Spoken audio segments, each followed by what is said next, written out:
Hola a todos, bienvenidos a una nueva entrevista de Soy Salud. Hoy estoy con Cecilia Avellán, ella es especializada en cirugía plástica. Y en primer lugar, Cecilia, quería darte las gracias por aceptar nuestra invitación. Gracias a ti por darme la oportunidad. Bueno, Cecilia, como me decía, pues ya hace un poquito de todo. Entre esas cosas que ella realiza está la micropigmentación médica y oncológica. Hoy en especial me gustaría hablar de un tema muy de moda y que es el tema de las cejas, no solo para personas que estén pasando, ¿no?, por un proceso oncológico, sino en general. Entonces, pues primero, si te parece, me gustaría que nos explicase qué factores pueden producir la pérdida del pelo en la ceja. Pues hombre, la pérdida de pelo, la verdad que hay cantidad de factores que pueden ser la causa, ¿no?, por la cual se pierda. Pero sí que, así por regla general, podemos mencionar pues todo aquello a nivel local que suceda lo que es en la ceja, es decir, una inflamación, una irritación de la zona, una dermatitis, una psoriasis incluso. Luego hay otros factores, una quemadura, por supuesto, un traumatismo en la zona que lleve consigo una cicatriz, ¿no? Al final también va a llevar consigo una pérdida de pelo. A veces una depilación excesiva, al final la depilación continua de alguna manera debilita el folículo y con el paso del tiempo sí que puede producir una pérdida del pelo. La edad, por supuesto, la edad a medida que avanzamos, desgraciadamente, pues el metabolismo se enlentece y eso interfiere directamente también en los ciclos de metabolismo, por así decirlo, del cabello. De manera que de alguna manera, el pelo pues nace, se estabiliza, por así decirlo, ¿no? Y luego pues hasta el proceso de caída, ¿no? Entonces, digamos que caen los pelos antes de que inicien de nuevo la fase de crecimiento, ¿no?, del pelo, con lo cual no da tiempo a que se renueve ese pelo que ha caído, ¿vale? Y luego hay otros factores más genéricos a nivel de enfermedades, como pueden ser, evidentemente, los derivados de un tratamiento con quimioterapia, con radioterapia, que todos sabemos que o bien producen la caída, o luego hay otro tipo de tratamientos que no producen la caída, pero sí que debilitan mucho el folículo, de manera que se queda, disminuye la cantidad y la calidad del pelo, ¿vale? Aun no perdiéndolo del todo, produciendo una alopecia como tal, sí que se debilita tanto y se queda tan sumamente fino que al final prácticamente visualmente pues el efecto puede ser el mismo, ¿vale? Y luego hay enfermedades, pues algunas ya erradicadas casi, como la sífilis y la lepra, que sí que producían pérdidas de pelo. Y a nivel hormonal, por ejemplo, el hipotiroidismo es un factor bastante predisponente a la caída del pelo y además es una enfermedad que hasta que se diagnostica y se pone tratamiento, es verdad que pasa un Un tiempo tiempo. importante. Con lo cual también interfiere. Y alguna enfermedad autoinmune, como puede ser el lupus eritematoso, También. que además es muy peculiar porque el eritematoso sistémico suele hacer una pérdida en la cola de la ceja. Se llama la típica alopecia de la cola de las cejas, claro.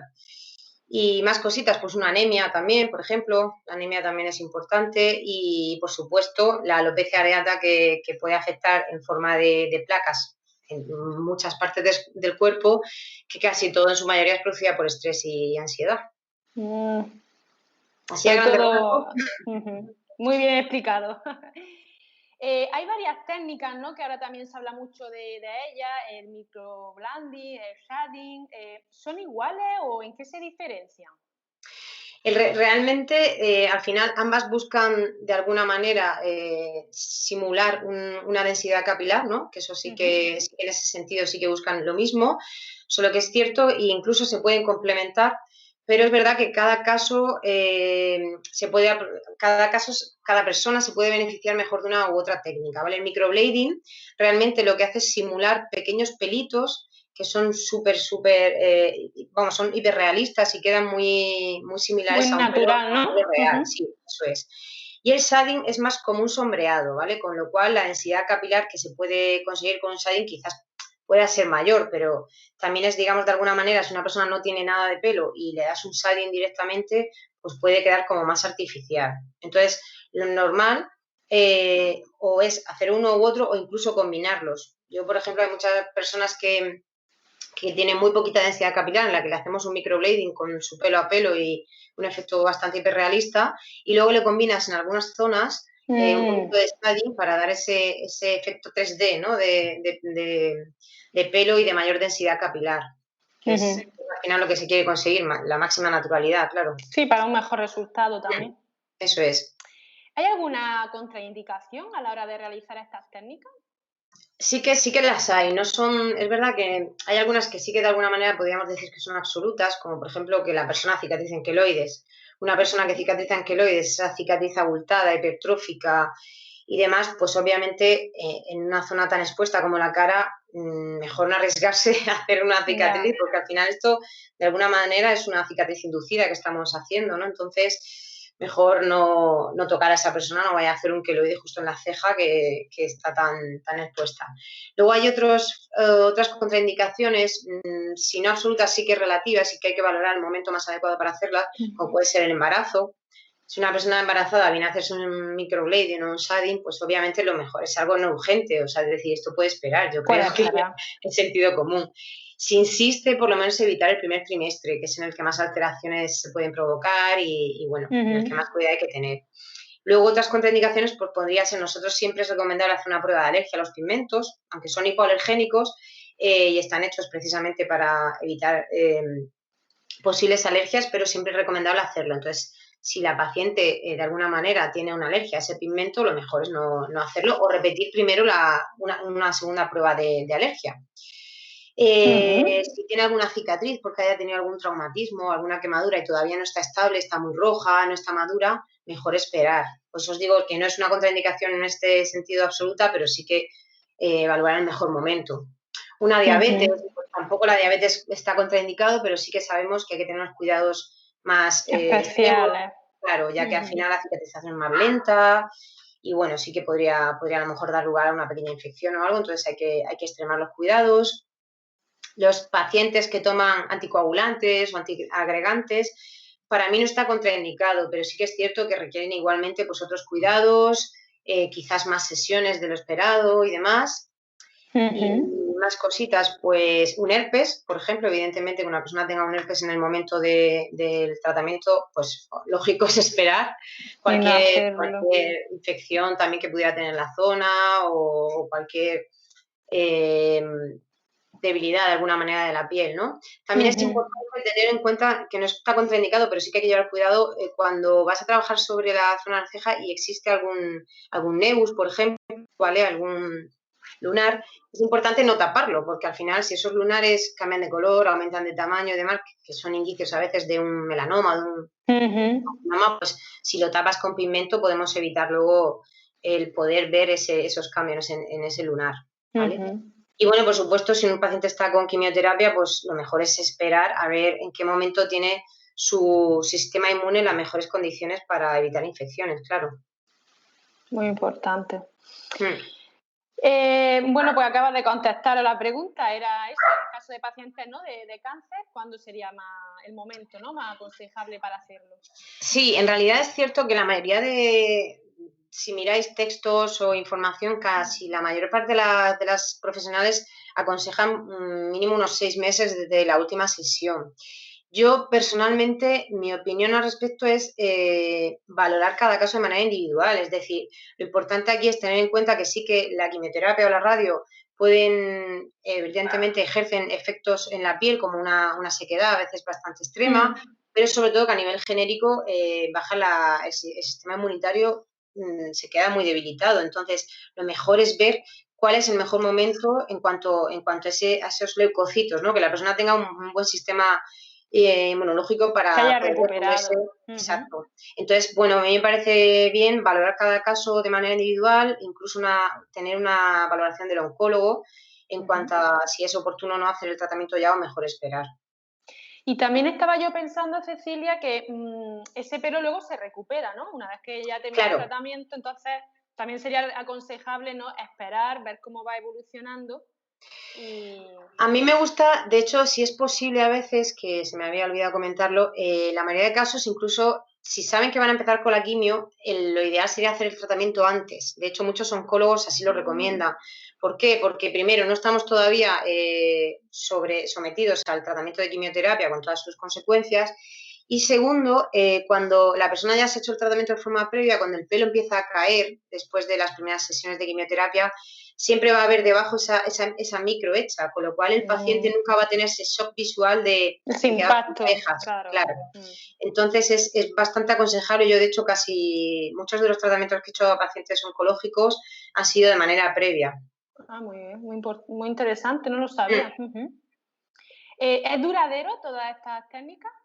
Bueno, el microblading, de hecho, suele ser menos duradero que la micropigmentación. De alguna manera es un trabajo que queda más superficial en cuanto a lo que es la epidermis y la dermis, entonces dura menos tiempo que lo que es la micropigmentación como tal, ¿vale? Que es la que se hace con la típica máquina, ¿no?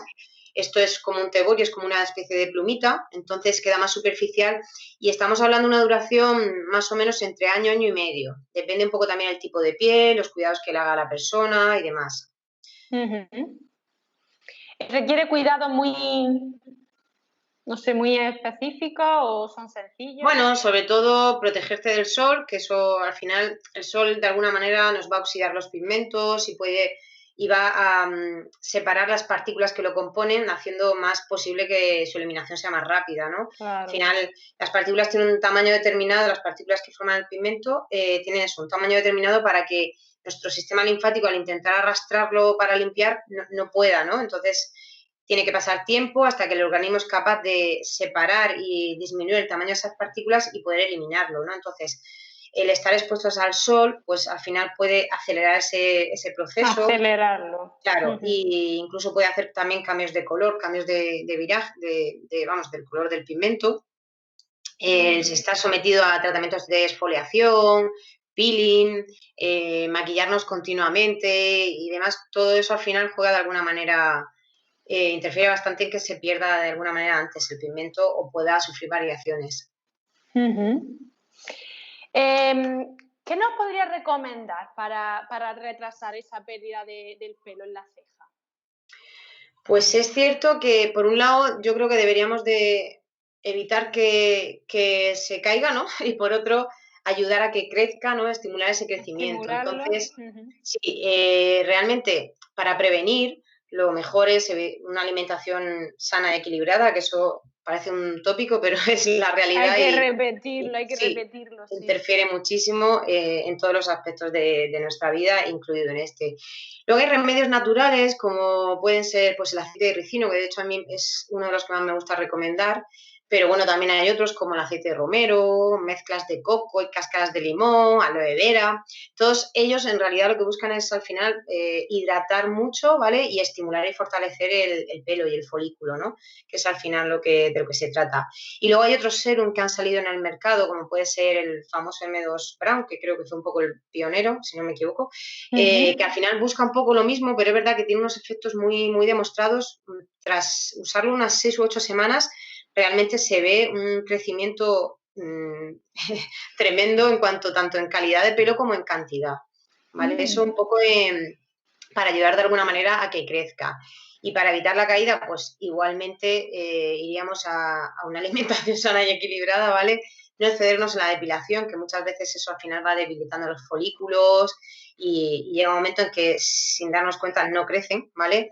Evitar exponer pues eso, al sol sin los cuidados adecuados y luego a la hora de limpiar hacer siempre una limpieza correcta de la zona de la ceja, igual que del resto, ¿no? Porque al final estamos expuestos a contaminación y aunque no nos apliquemos ahí un maquillaje directamente, pero estamos expuestos a todo, ¿no? Se ensucia igualmente, claro. Entonces hacer una limpieza correcta es importante siempre en el sentido del pelo, nunca al contrario, ¿vale?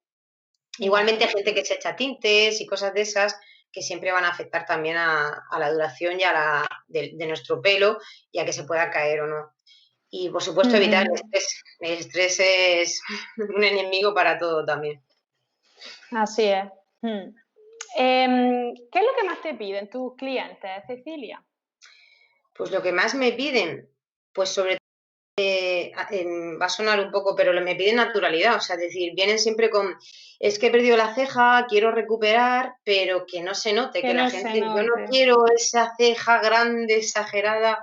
Claro, al final yo creo que es lógico, ¿no? Y al final la micro lo que intenta, pese a que haya un concepto de maquillaje semipermanente y demás, la micropigmentación en general, microblading, shading y micropigmentación, lo que buscan no es ese maquillaje, sino una armonía en el rostro, ¿no? Es decir, de alguna manera conseguir lo que teníamos antes sin que sea artificial, ¿no? Y ese es el mayor objetivo. Entonces, yo la verdad que tengo clientes bastante variados, casi en su mayor parte mujeres de entre 25 y 75 años, te diría, y pues muchos pacientes para tratamiento derivadas de las consecuencias del tratamiento oncológico como tal, y luego pues otros pacientes que, aunque no sea debido a la quimio, pues sí igualmente han perdido pelo, han perdido densidad capilar y quieren volver a recuperar. Luego en otra medida también me piden la línea de cejas, luego me piden mucho pues, trabajos de areolas, labios y demás, pero en línea de cejas me piden eso sobre todo, y trabajos sutiles y que queden naturales, es lo que más suele pedir la gente. Lo que más quieren. Aquellas personas que quieran hacerse este tipo de técnicas, ¿qué les aconsejarías para que se garantice que están en buenas manos? Porque hay tanto intrusismo y, ¿no? Sí. Que la gente a veces, pues porque es más barato, porque me la ha recomendado una amiga, pues quizás a veces no estamos tan alertas a ciertas cosas que deberían de tener en cuenta. Sí, pues en realidad aquí me gustaría aclarar que no hay una titulación específica para hacer un microblading a una persona. Es decir, lo único que se exige, digamos, a nivel legal es que si la persona no es de rama sanitaria, pues que tenga sí que le exigen un título de higiénico sanitario, que va enfocado sobre todo a asepsia y esterilización. Es decir, que la persona conozca pues todo lo que es importante a la hora de tratar a pacientes con material punzante, ¿no? Entonces, claro. Eso es lo único que se exigiría si la persona no es de rama sanitaria, ¿vale? Si es esteticien o si tiene otro tipo de formación, ¿vale? Yo que preguntaría, pues bueno, los pigmentos deben de estar homologados por la Agencia Española del Medicamento, ¿vale? Suelen ser monodosis de 3 mililitros, lo que actualmente se permite, entonces sí que me interesaría saber en ese sentido si se utiliza lo que está recomendado por ley. Sí que me gustaría que me hicieran la prueba de alergia, ¿vale? Yo he tenido clientas que han venido a informarse y cuando les hago lo de la pruebecita de la oreja me dicen, pero ¿esto qué es? Esto, si yo ya me he hecho antes los labios en otro sitio, a mí nunca me han hecho esto. Es verdad que los pigmentos son hipoalergénicos, es decir, no producen alergias, pero ¿y quién sabe? Es decir, pero puede pasar, ¿no? Claro, puede pasar. Lleva excipientes y al final pueden no darte alergia al pigmento como tal, pero sí algunos de sus derivados. Esto es como la amoxicilina con el clavulánico, ¿no? Que hay mucha gente que no es alérgica a la amoxicilina, pero sí al clavulánico. Entonces, bueno, pues tener en cuenta que te hagan esa prueba de alergia, que te hagan un diseño previo y que tú estés conforme antes de aceptarlo, ¿vale? Que te enseñen trabajos previos. Para mí es súper importante que la cliente pueda ver, claro, trabajos previos que al final, en última instancia, le van a dar seguridad de decir, vale, me voy a tumbar en la camilla tranquila, que sé lo que me van a hacer, estoy tranquila, ¿no? Claro. Y bueno, que le den un consentimiento informado, que le den todo por escrito, las indicaciones previas, las posteriores, sus cuidados, ¿vale? Y bueno, en cuanto a titulación, pues si es un sanitario, pues la titulación sanitaria, y si no, que tengan esos conocimientos higiénicos sanitarios en cuanto a medidas de asepsia y esterilización. ¿Qué mensaje principal te gustaría transmitirle a todas las personas que vean la entrevista? Pues yo creo que es una pregunta muy, muy, muy abierta, pero en realidad yo creo que deberíamos de... Yo, a ver, partiendo de que yo no hago esto por estética, yo soy enfermera y al final a mí lo que me gusta es ayudar a la gente. Y es verdad que me he dado cuenta que en este campo, pese a que pueda ser muy estético, se puede ayudar mucho a la gente. Entonces, yo siempre digo lo de siempre, estar satisfechos. O sea, es decir, vamos a sufrir muchos cambios con la edad, la piel va a perder elasticidad, vamos a tener esa flacidez que no queremos, pero debemos ir adaptándonos a los cambios. Pero es inevitable. Efectivamente. Entonces, yo creo que lo mejor es ver más allá de lo exterior y estar satisfechos con nosotros. Si a margen de ello queremos, pues bueno, intentar de alguna manera con este tipo de tratamientos u otros recuperar de algún modo aquello que ya no tenemos, pues siempre que no se dejen llevar por modas pasajeras y excesivas y que vayan a resultados muy naturales y sutiles, que al final busquen dar armonía al rostro y, y que no vayan a más, porque al final todo cansa y lo mejor es mantener un equilibrio que nos pueda gustar y no caer en excesos. Sí, y yo estaba pensando, porque claro, las cejas han sido, hace unos años, no muchos años atrás, se llevaban las cejas hiperdepiladas.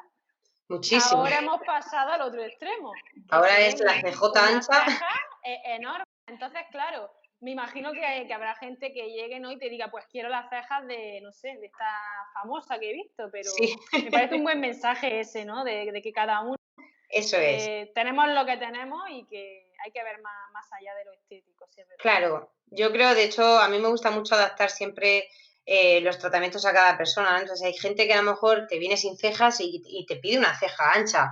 Yo como le digo, vamos a ir poco a poco, ¿vale? Vamos a empezar para que tampoco ir adaptándonos también, porque luego el efecto visual también es importante. Y de repente de no verte nada a verte una CJ ancha, Claro.